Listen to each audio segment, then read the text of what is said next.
Baba majeshi, punguza hichi kipaji baba. Baba mwanao amenisifia.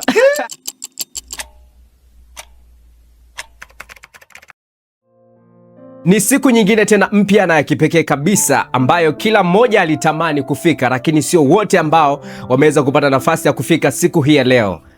Kila sekunde imebeba hatima ya maisha yako.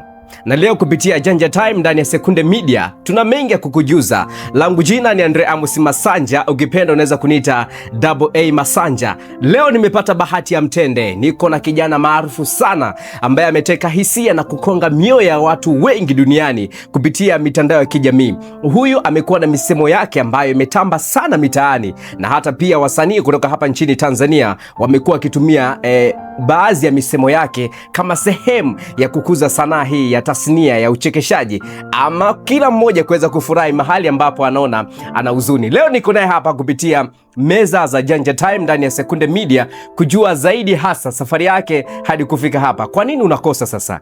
Nimkaribishe kwa moyo wangu mkunjufu kabisa kwenda kujua mengi zaidi kutoka kwake. Brother, karibu sana sana sana sana. Baba majeshi, punguza hichi kipaji baba. Baba mwanao amenisifia. Nadhani unaona nilivyo na mvuto na Mungu arudi umbaji mpaka hapa. Kwa hiyo nashukuru sana Mungu amenipa kipaji cha uzuri. Watu walihisi ni filter, lakini mpaka sasa hivi hapa anaanza kuona kazi ya uumbaji wa Mungu. Umetenda kazi. Yeah, umetenda kazi. Brother, nitamani niunganishe hapa tupige collab. Maana hivyo sikia nikajua ni Wasukuma kutoka kule Shinyanga. Wewe ni Msukuma? Wewe hapo nikajua ndio kabila lako ni Msukuma. Wapi unatoka kwanza? Hem, tujuze. Of course mimi ni Msukuma. Ndio. Yeah, ni Msukuma kabisa pure. Yaani upande wa baba na mama wote ni Wasukuma. Yes. Kuna Wasukuma, unajua kuna vijana leo wanakutazama, wa kike, wa kiume na watu wazima. Wasukuma wapo kanda sehemu mbalimbali. Kuna kanda ya Ziwa, ukitoka kanda ya Ziwa ni sehemu nyingi sana lakini natamani utuambie wewe ni wa Shinyanga. Maana kuna Wanyantuzu ujue, na kuna Wasukuma wa kawaida tu. Ndio, hivi naomba kuuliza hapo samani, lakini hivi chimbuko kubwa kabisa la Wasukuma linatokea wapi? Chimbuko kubwa? Mwanza naona ndio wapo wengi sana. Kanda ya Ziwa. Basi. Nahisi sasa mimi ni wandani kabisa. Wandani kabisa. Mwanza. Wengine wasemaga Mwanza. Karibu sana kupitia Sekunde Media ndani ya Janja Time. Unajisikiaje kuwa hapa? Kwanza nimefurahi sana. Hii ni bahati ambayo wanapata wachache kabisa kuwa katika eneo kama hili na kuhojiwa na mtu mkubwa kama wewe. So ni jambo ambalo nafurahi sana na nashukuru pia. Baba, punguza hiki kipaji baba. Sawa kabisa. Kwa nini uliamua sasa kujiita Steve Twins na ukawatumia mitandao ya kijamii hasa TikTok? Okay, nilijiita Steve Twins kwa sababu kulikuwa kuna changamoto za kazi za hapa na pale ambazo zilikuwa zinatokea. Watu wanashindwa kutafsiri yupi ni yupi, nani ni yupi. Kuachilia content creator, mimi ni photographer, videographer na sound engineer. Na kuhusiana na masuala ya entertainment pia mimi ni masuala yale ya upiganaji, na nacheza action movie, naigiza pia. Kwa hiyo walikuwa wakikutana na mtu ambaye anaigiza na mtu ambaye yupo kwenye masuala ya photographer au videographer, wanaona ni watu wawili tofauti. Na kingine pia nilikuwa na dance sana almost kama 2018 mpaka 21. Kwa hiyo walikuwa wakikutana na mtu tena ambaye ana dance, wanaona tena mimi ni mtu mwingine.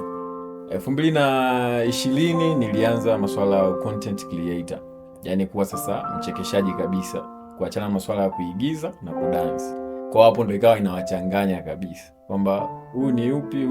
Kwa ikabidi ili kutofautisha vile vitu, ikabidi nijiite Steve Twins. Yes. Maana mimi nilivyosikia jina lako, lakini kukufuatilia kupitia mitandao ya kijamii hasa TikTok, nikajua labda mko mapacha. Hapana, tupo mapacha. Mko mapacha. Yes. Kabla hatujaanza kuingia sasa na kujua safari yako kiundani zaidi na kutujuza yale ambayo hatujawahi kuyasikia kwenye masikio yetu kupitia Janja Time, mahali ambapo tunatoa ushamba na watu wanapata maujanja. Najua sasa hivi umeshapata maujanja. Umeona nimepoa kabisa. Yeah, umepoa tajiri, unasema umepoa tajiri. Shamba wa Mwanza. Wa Mwanza. Mwanza. Sawa. Kabla ya kuwa content creator kule nyuma, nini hasa ambacho ulikuwa unakifanya wakati huo? Maana umetaja vitu vingi sana. Kitu gani ambacho kilikuwa ni basic mwanzoni? Kitu ambacho nilikuwa nakifanya mwanzoni kabisa ilikuwa ni dance. Na si dance kama mapiano, ilikuwa ni b-boy. masuala ya break dance, kuruka huku ukiwa unacheza, ndio kitu ambacho kilikuwa ni pendwa sana kwangu. Sawa. Nini ambacho kiliweza kukuchochea ama ulipata msukumo gani kuamua kuwa content creator? Unaona kule kulikuwa na kitu gani cha kipekee ukaamua kuingia kule, na kuna maudhui fulani ambayo unayatumia hasa ya mahusiano kwa dada zetu hawa? Masuala ya content creator nilianza 2020.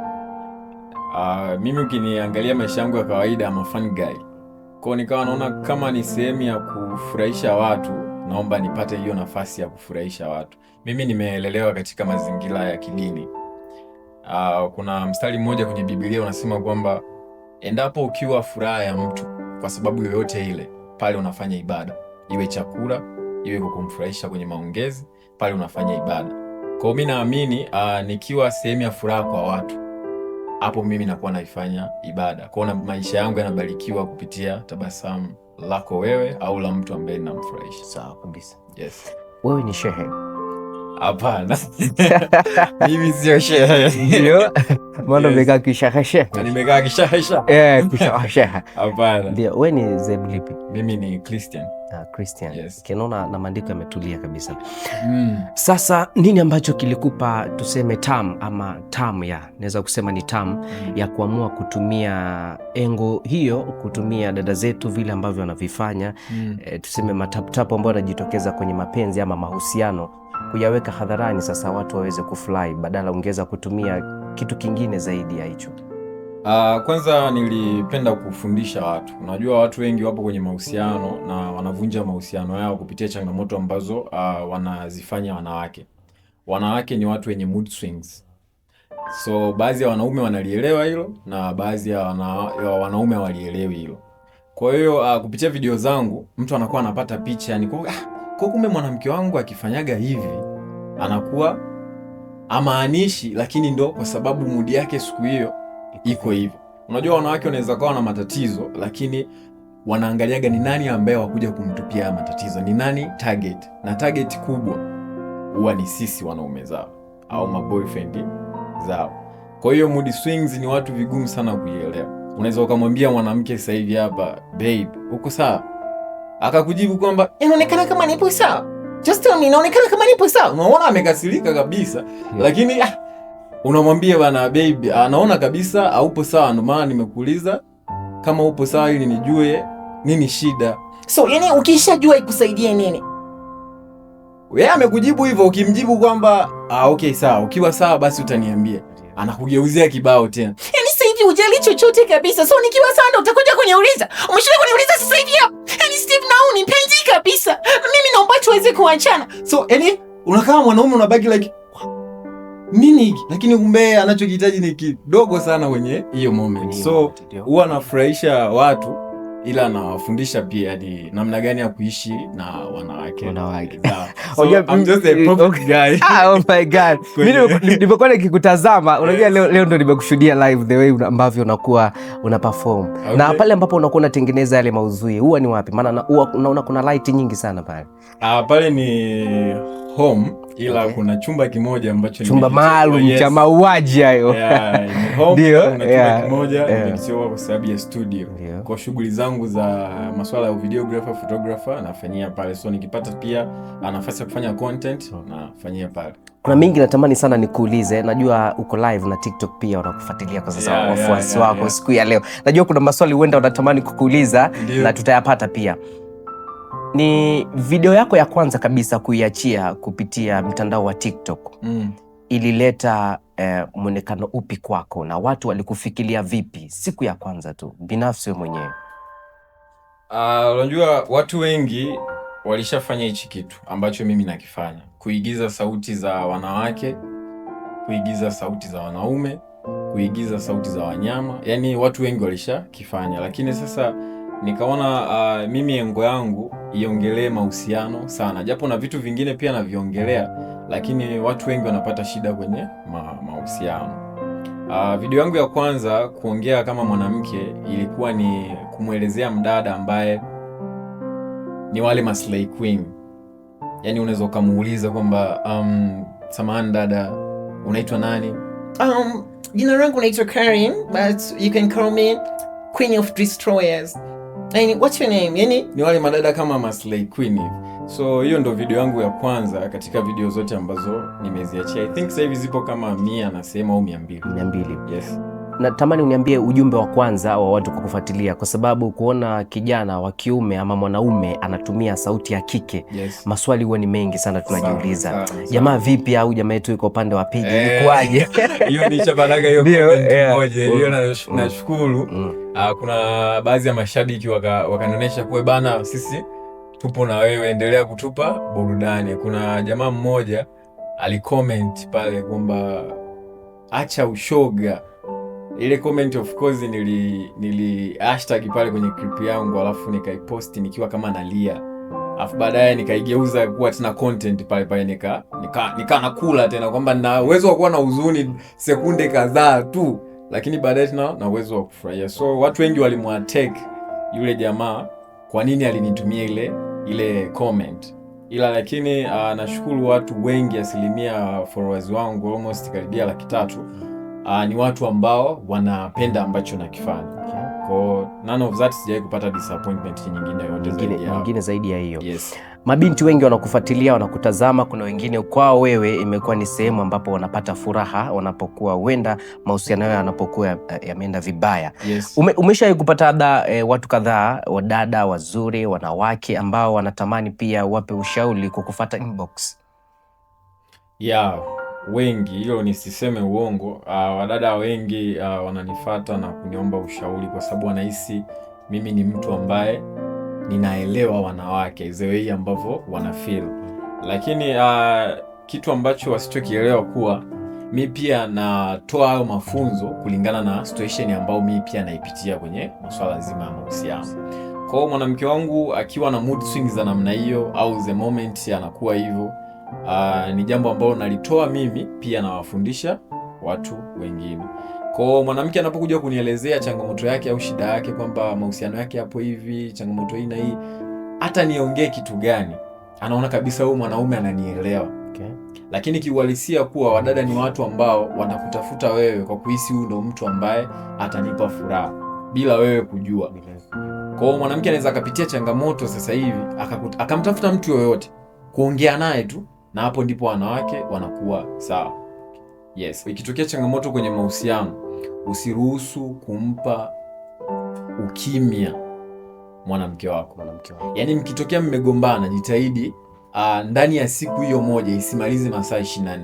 Sawa. Masaa 6-5 ujitafute, ujishushe ili muweze kuweka sawa. Mwanamke ni kiumbe dhaifu sana.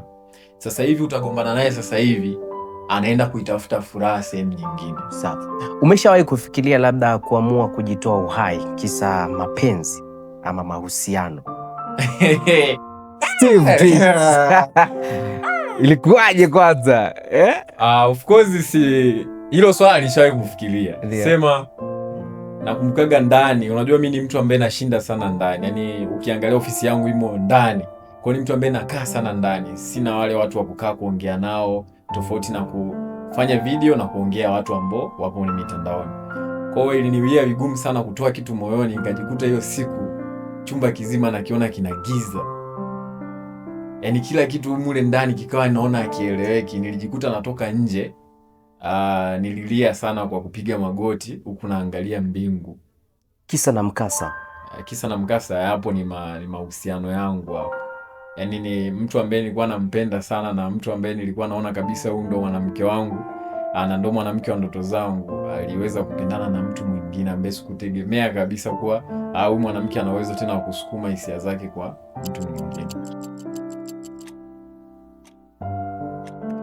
Hello, hii ni Janja Time, mahali ambapo unapata maujanja. Niko na Steve Twins bwana. Brazo unatisha sana. Msimu wako umetamba, kila mmoja anautumia, hata mimi pia nimekuwa nikiutumia kwa baadhi ya sehemu, lakini sawa. Umetueleza kuhusiana na hatua yako wewe kuamua kujitoa uhai, lakini haukufanikiwa kujitoa uhai. I say ilikuwa ni noma sana. Yaani ukiona mwanadamu anaenda kujitoa uhai, ndio ipo mwisho. Kuna kitu anakiita sonona. Sonona ni kile ambacho mtu amefikia mwisho, yani ukomo wa kufikiri. Yeah, leo nimekupa kitu sonona. Yeah, sonona. Huko sasa umeenda mbali. Okay. Sawa kabisa. Mara yako ya mwisho kuchiti ama kutokuwa mkweli kwenye mahusiano ilikuwa ni lini? Mwanangu, yani mimi swala la usaliti silijui. Yani silijui kabisa. Mimi huwa nikiwaga na mtu mmoja na kuaga na huyo. Sema ilitokeaga muda fulani hivi tulitengana na mtu wangu. Nikajikuta naingia kwenye mahusiano na mtu mwingine. Na hiyo ilikuwa ni 2025 kama mwezi wa pili hivi. Kwa nikajikuta naingia kwenye mahusiano na mtu mwingine, ila baada ya mtu wangu kurudi kuhitaji tuendelee, basi nikamwacha yule, nikaendelea mahusiano haya ambayo niliokuwa nayo ya zamani. Sasa sijajua ni usaliti au inakuwaje. Sijajua. Watazamaji najua wanakutazama, wadau wako najua watakujibu kule.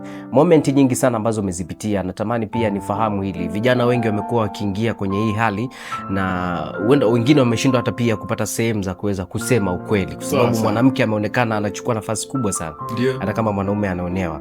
Umeshawahi kusingiziwa kupata mtoto kwenye mahusiano ambayo tayari umeshawahi kujihusisha na wanawake mbalimbali? Toa hapo wanawake mbalimbali kwanza.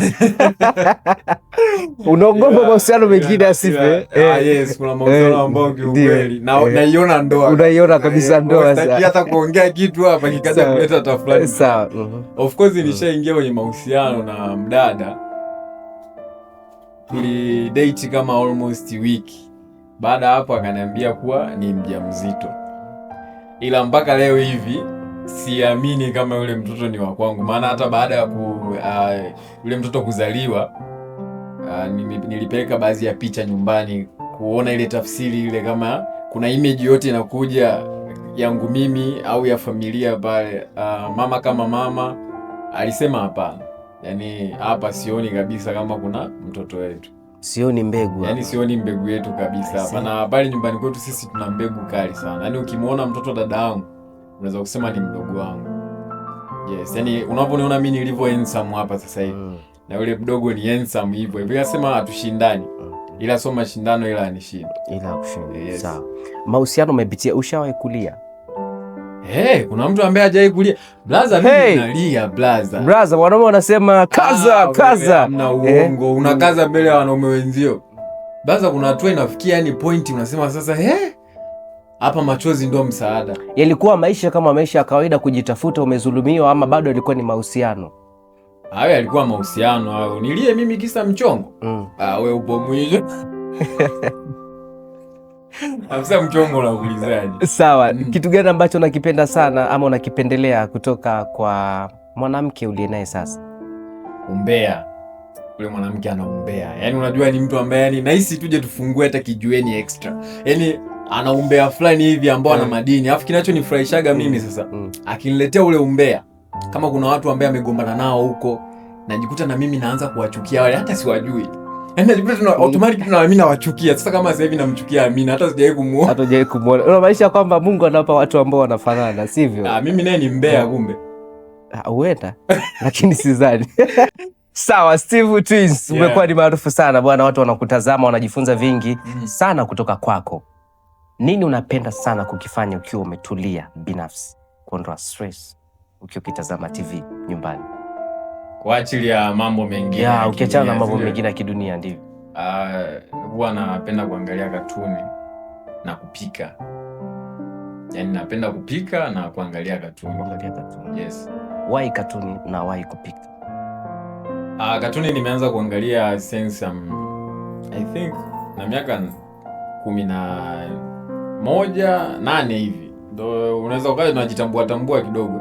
Kwa hiyo nilikuwa naangalia sana na zinanifanya niwe na furaha muda wote. Na mpaka sasa hivi ndio kitu ambacho kinanipa furaha. Mimi si mlevi, situmii pombe, situmii bangi. Na muda mwingine niweze kusema tu kwa watu ambao hatutumii bangi wala pombe, watupe heshima bana. Sio virahisi kutoa stress na chai.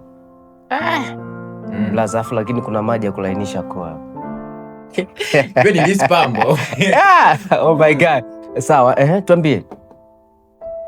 Kupika bwana, mimi napenda kula chakula kizuri, kwa hiyo nikawa nimejifunza kupika. Ndio vitu ambavyo napenda kuvifanya nikiwa mwenyewe. ukiwa mwenyewe. Yes. Mimi naona kama una kipaji vile, maana nimeona sana ukiwa ukitupia iwe status, iwe hata kwenye mitandao kule. Mapishi yamekuwa ni mengi sana, mapishi Steve na mapishi Twins na mapishi. Huwa natamani vijana wengi sisi wanaume unajua ni wavivu sana kupika. Najua hilo. Huwa natamani sana hata kufungua hoteli.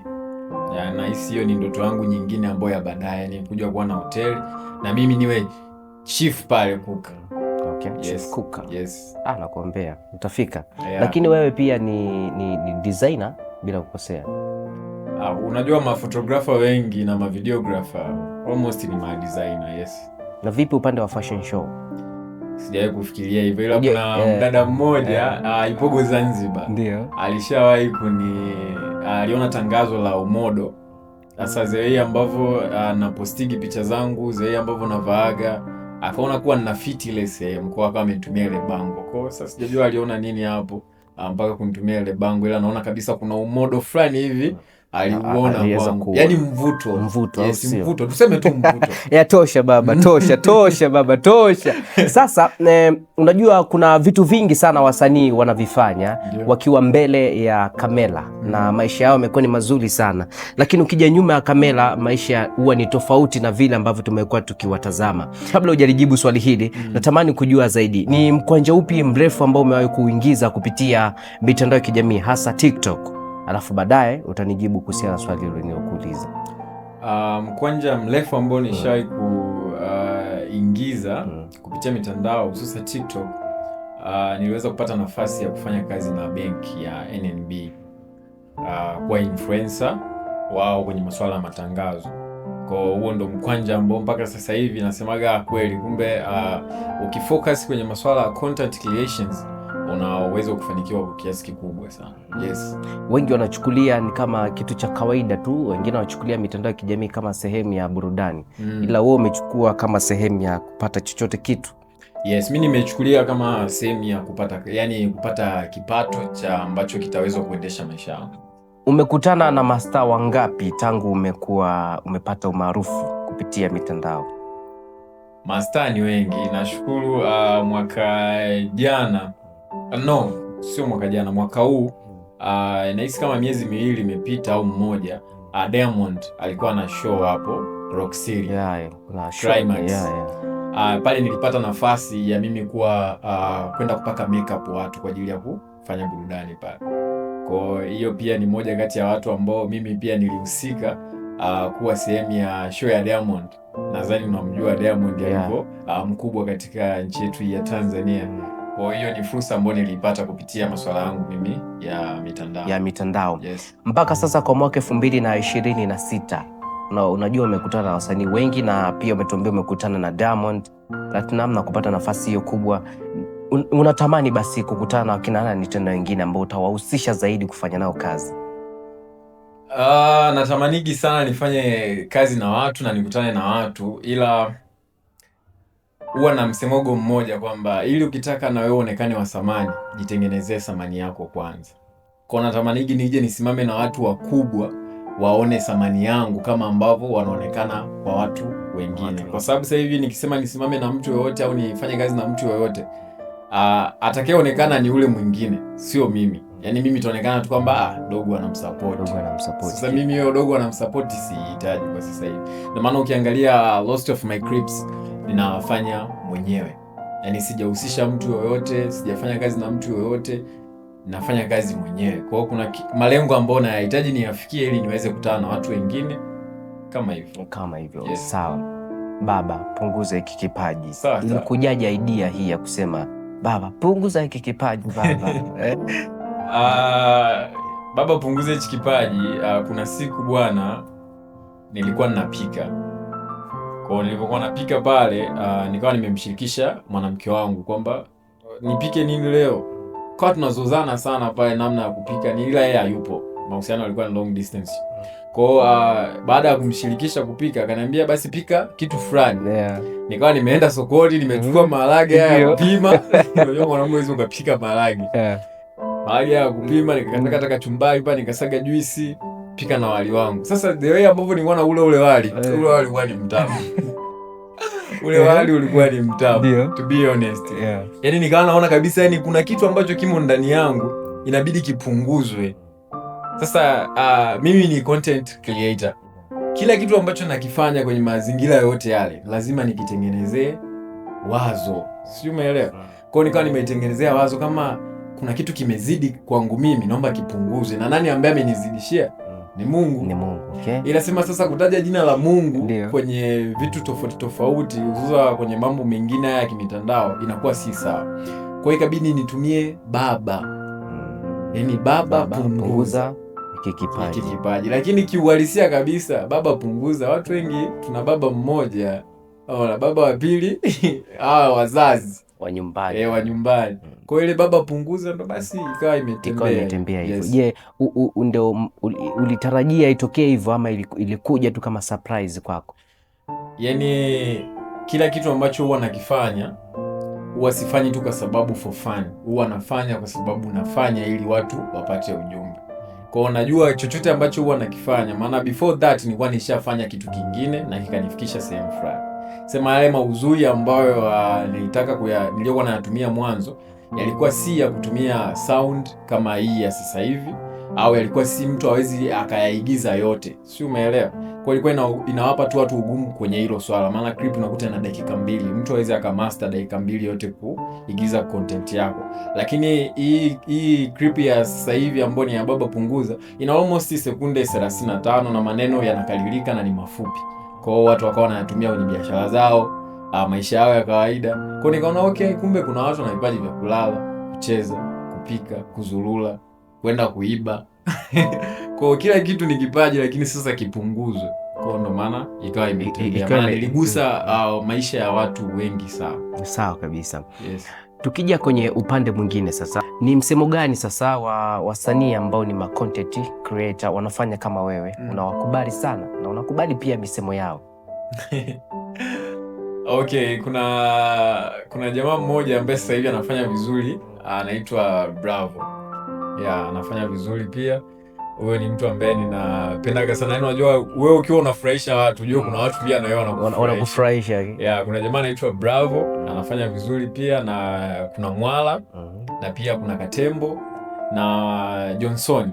Ni watu ambao mimi nimewakuwa na waona, ni kutoka hapa wanaendelea wanapanda. So wanafanya vizuri na ni watu ambao wananifurahisha pia. Misemo yao basi mmoja hapo. Misemo yao na nikianza na Bravo anakuambia kwa Uncle shikamo. Yaani anakuwa kama yeye anakusikilizia afu anakuambia naweza nikakuibia. Kwa nini mtu anasema anajiuliza huyu ni mwizi? Mwizi anaomba. Mwizi anaombaje? Sasa nani Katembo kuna action moja huwa anafanyaga akiwa anaongea watu, anasema watu. Anafanyaga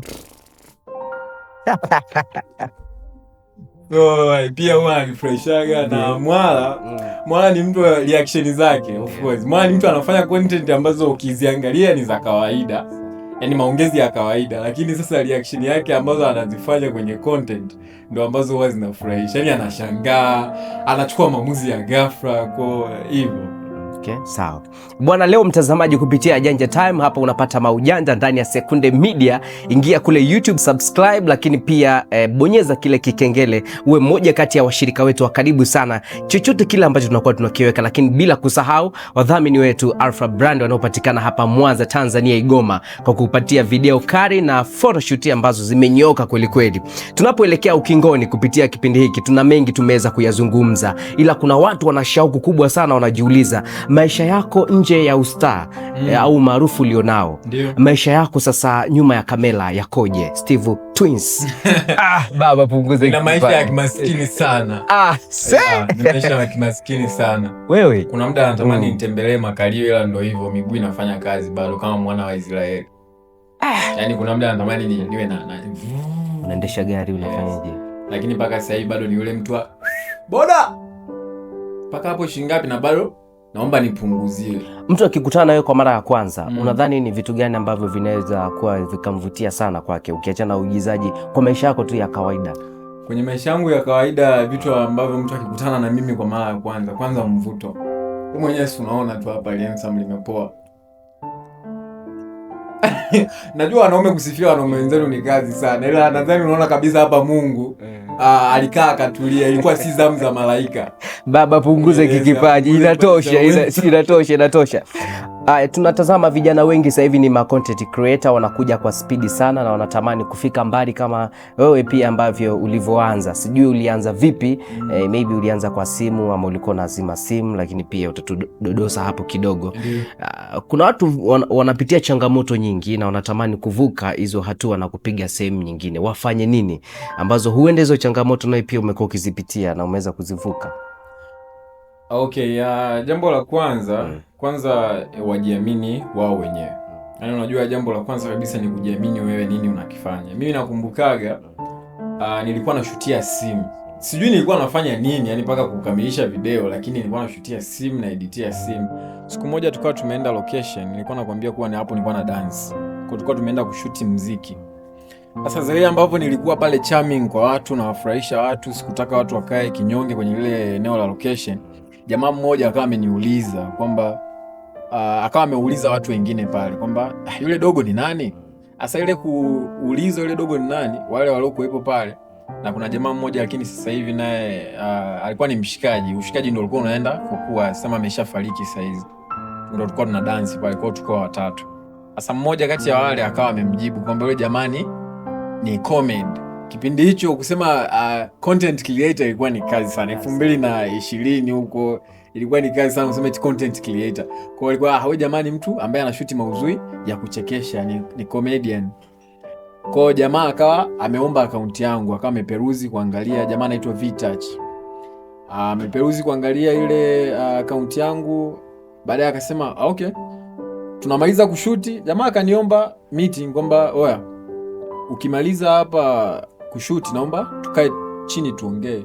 Ndio ikawa fursa yangu mimi kwa mara ya kwanza 2020 nakumbuka kwanza kutumia kamera, yani kushuti kwa kutumia kamera. Kwa jamaa alinisupport kwa kiasi kikubwa sana, alinitreat kama mdogo wake kwa kile kitu ambacho nilikuwa nakifanya, na si mdogo wake tu, naweza kusema kwamba aliona nina heshima, sina kiburi, sina dharau, na pia nina uwezo wa kuishi na mtu yoyote, na ndio maana ukiangalia nilikaa naye kwa muda mrefu sana. Kwa mtu wa kwanza kunifundisha masuala ya kutumia kamera alikuwa ni yeye. Before nilikuwa natumia simu, lakini ukiangalia content zangu nyingi sasa hizi natumia kamera. Sawa, Steve Twins, wengi wamekuwa wakikufuatilia. Mimi bado nakufuatilia na leo, siku ya leo nimejua mengi zaidi kutoka kwako. Content creator, tumeona kuna majukwaa mbalimbali. Kuna Cheka Tu, wakina Koyo Mzungu wamekuwa kisimama na kuwafanya vijana wengi kufika mbali zaidi. Vipi kwako, tukutarajie kusimama kwenye hayo majukwaa makubwa hapa Tanzania na nje ya mipaka ya Tanzania ama Afrika Mashariki, ama tayari umeshapata gepo la kusimama kule? First of all nishawahi kujaribu sema, ilikuwa ni 2000 kama na 22-23, ilianzishwaga Comedy Village, kama ushawahi kuisikia. Nilisikia. Nifanyaga vizuri sana hapa Mwanza Comedy Village. Kwa nishawahi kwenda pale pia kwa ajili ya kufanya maudhui ya kuchekesha, ila sema nikafeli. Pale nilikuwepo pale kama mwanafunzi. Kwa kitu ambacho nilitoka nacho pale ndio kitu ambacho kinanisaidia mimi leo. Wewe unaweza ukahisi kuwa una uwezo wa kuchekesha, lakini kumbe uwezo wako bado, yani bado sana. Kwa mimi nilienda pale nikijiaminisha kuwa mimi ni mchekeshaji. Mimi ni mchekeshaji. Lakini kumbe uchekeshaji ni imani ya watu. Sio, unanielewa? Kwa nilipofika pale kuchekesha, jamaa aliyekuwa ni msimamizi wa Comedy Village aliniambia, alinyoosha maelezo, akaniambia dogo, kuna kitu ambacho hakipo sawa, ila ukifanya hivi story zako ni nzuri na vitu kama hivyo. Kwa baada ya hapo sikuendeleaga tena, ni kama nikawa nimevunjika moyo. Lakini kumbe kile kitu ndo ambacho kimekuja kunitengeneza mimi huwa sasa hivi. Ilikuwa ni Pasaka mwaka huu pale kwa Tunza Malaika kule. Kulitokea kuna show ambayo aliifanya Mjeda, kama unamfahamu. Mjeda yupo Cheka Tu. Kwa mimi ni miongoni mwa watu ambao tulialikwa pale kwenda kushuhudia tu show ya wachekeshaji ambao walikuwa wanafanya pale. Kuna baadhi ya wachekeshaji waliingia pale kuchekesha, lakini hawakuchekesha. Yaani waliamini kabisa kuwa this is my moment, lakini hawakuweza kufurahisha. Ilitokea tu kama bahati mimi kupanda pale kwenye stage, na aliyenipandisha ni Joe Master. Nilipopanda pale, kwa sababu tayari nimeshajitengenezea jina langu, yani Steve Twins ni mtu mwenye maudhui wa namna hii, mimi sikufika pale kutumia nguvu kubwa.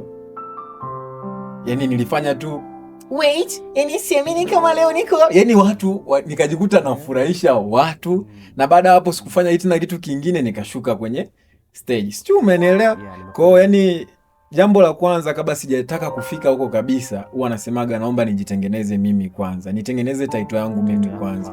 Naamini hata kwenye hao stage makubwa au nchi za watu huko mbalimbali, nina uwezo kwenda kusimama na kufanya tu watu wakasimama, wakacheka. Sio, unaelewa? Tofauti na yule mimi wa Comedy Village ambaye nilikuwa nahangaika, Mwaya akasema hivi, Mwaya simulia, watu wananiangalia tu, asema udogo si aende akajiuze huyu, mbona kama anafeli. Kwa hiyo nilijikuta nafanya kitu ambacho ni kizuri, kukubali kuwa I'm not perfect. Kwa baada ya kukubali hilo swala ndo ambaye niko hapa. So naamini sasa hivi nikienda cheka tu, kuna baadhi ya kitu nitakitoa au kukitoa pia. Si unaelewa? So hiyo ndo ambao kitu ambacho naweza kusema, na watu ambao wananifuatilia kwa sasa hivi watarajie kuona vitu vikubwa kwangu, na hata kwenye hao stage makubwa ya comedy show ya stand up comedy, basi wanaweza kuniona pia, wanaweza kukuona pia. Yes. Kitu gani ambacho natamani kibadilike kwenu nyie vijana ambao mnachipukia na ambao tayari wameshafika level ya juu kama kina Koyo Mzungu, kina Joe Master? Unadhani kikibadilike hicho kitu mtapata mafanikio makubwa sana kama content creator, kutengeneza maudhui ya mtandaoni?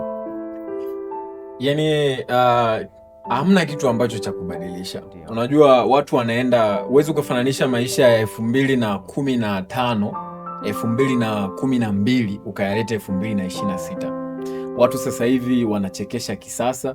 Watu sasa hivi kila mmoja anawaza aingie na idea gani ambayo itamfanya imweke sokoni. Kwa wewe unaweza ukalishauri hili la leo kwamba hii hakipo sawa hii, kumbe mwenzako anaiona 2030, wewe unaiona hii 2026. Kwa hiyo inakuwa si sawa kushauri au kubadilisha watu kwa kile kitu ambacho anakifanya, wakati kumbe yeye mwenyewe pia ana malengo yake na kuna vitu baadhi anaviamini. Kwa hiyo mimi hapo cha kushauri ni tuwape nafasi, kwa sababu ukiangalia kuna watu wengi hawapo kwenye sehemu zile ambazo wapo wao. Kama ingekuwa ni rahisi, basi na sisi pia tungekuwepo pale. Yes, sawa. Ni watu gani ambao unawakubali sana nje ya Afrika ambao ni content creator? Namkubali Kevin Hart. Okay. Yes, namkubali Kevin Hart. Ndio. Na Dwayne Johnson, The Rock. Ni watu ambao nikiangalia filamu zao, yani kuna kitu fulani nakipata ni kizuri sana. Na pia Jack Chan ni watu ambao pia na yani my favorite kwenye masuala yako. Unawakubali sana. Sasa sisi tunaelekea ukingoni ama kufika mwisho kabisa kupitia Janja Time ndani ya kipindi hiki. Tukiwa katika media bomba kabisa na brandi kubwa Sekunde Media, ikiongozwa na Alpha Brand kama wadhamini wakubwa kabisa na wakuu kutufanya sisi kuwa hapa kuketi na kukutana na wasanii mbalimbali ukiwemo Steve Twins. Hebu tupe kidogo tu tunapoelekea ukingoni. Tunapoenda kumaliza. Sawa, basi hii ni kwa wadada wale ambao wanajitahidi sana kuwaelesha wapenzi wao, lakini wapenzi wanakuwa wagumu kuelewa mpaka yatokee matatizo. Inakuwa kama babe, uko sawa? Naonekana kama niko sawa. Nakuona kuwa upo sawa, ndio maana nimekuuliza kama upo sawa ili nijue kuwa nini ambacho naweza kukifanya baada ya hapo. Nisikilize wewe mwanaume, yani kwa sasa hivi usijifanye kuwa ndo unanijali sana. Na ukinijali sana kuna kitu unakihitaji wewe. So naomba uniambie unahitaji nini? Babe, mimi nimekuuliza tu, si kwamba nahitaji kitu chochote kwako. Nauliza ili nijue kuwa ni sehemu gani ambayo nitakuweka wewe sawa. Naona kabisa haupo sawa. Your body language naona kabisa haipo sawa. Ndio maana nimekuuliza kama upo sawa. Hapo mkosa wangu mimi nini? Kuna sehemu nimesema umekosea. Mbona unawahi kujishuku? Lengo langu mimi nataka mimi na wewe tuelewane. Hakuna sehemu ambayo nimesema wewe kwamba umekosea. Try to understand this. Mimi ni mwanamke. Ninahitaji kubembelezwa. Ninahitaji care. So if you not give me attention, ni nani ambaye atanipa hiyo attention? Unataka huko mbele nikakipeleke, si ndio? Baby, hao yote amefikia wapi? Sema unataka nikakipeleke? Okay fine. Kuna sehemu ambayo nimekosea? Yaani bado unaendelea kuniuliza lile. Sikiliza Steve, nikwambie kitu. Naomba tuachane. Asa baby, nimekosea nini mpaka uniambie tuachane? Naomba ni leo hiwe mwanzo na mwisho kunitafuta, kuniulizia sijui niko salama, sijui naendeleaje. Yaani hii leo ndio hiwe mwanzo na mwisho mimi na wewe kufuatiliana. Hebu naomba nikuulize kitu. Uko period? Imekuchukua muda gani kugundua hilo? Sasa baby, si ungesema tu kama uko period mimi nikajua na nafanyeje? Yaani wewe ni mwanaume wangu. Yaani kuna vitu ambavyo nikivifanya unaona kabisa kuwa hapa I need your attention. Kuna vitu ambavyo navifanya hapa, kuna vitu ambavyo nikivifanya unaona kabisa hapa huyu mwanamke kuna kitu anakipitia. So yani mimi hata nikiwa period inabidi nikwambie kwa niko period. Wewe ni mwanaume wangu au nilikuokota? Baba tosha baba. Ndio na mzuko umeshapata moto. Hivi haya mauzuri ukiwa unatengeneza katika ukiwa na uzuri kweli wewe unaweza kutengeneza kitu? Wewe unatengeneza ukiwa na body ipi kwanza? Hapana. Kwa maana muda mwingi hata mpenzi wangu anamshauri kuwa naomba unipe amani, maana nikiwa na amani kuna vitu vingi ambavyo wana uwezo wa kufanya nikiwa huru, maana siwezi kufanya ukiwa wewe unatawala kichwa changu.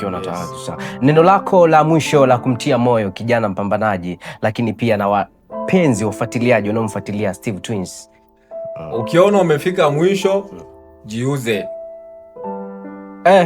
Sawa. Huyo ni Steve Twins, tulikuwa naye hapa kupitia Danger Time, na hapo ndipo tumefikia kikomo ama mwisho wa kipindi hiki, na ndivyo hivyo basi tunakuletea vipindi vya kijanja kabisa ili uweze kuelimika na kupata burudani. Langu jina ni Andrew Amos Masanja, bila kusahau waliohakikisha matangazo haya na kufikia mahali popote uliko ni Alpha Bland, wanapatikana hapa Igoma, Mwanza, Tanzania, na unaweza kuwapata nambari zao za simu hapo kwenye skrini yako ili uweze kuwafuatilia zaidi. Kwenye mitandao ya kijamii Instagram tunapatikana kwa kuandika Sekunde Media, na pamoja na YouTube kwa kuandika Sekunde Media.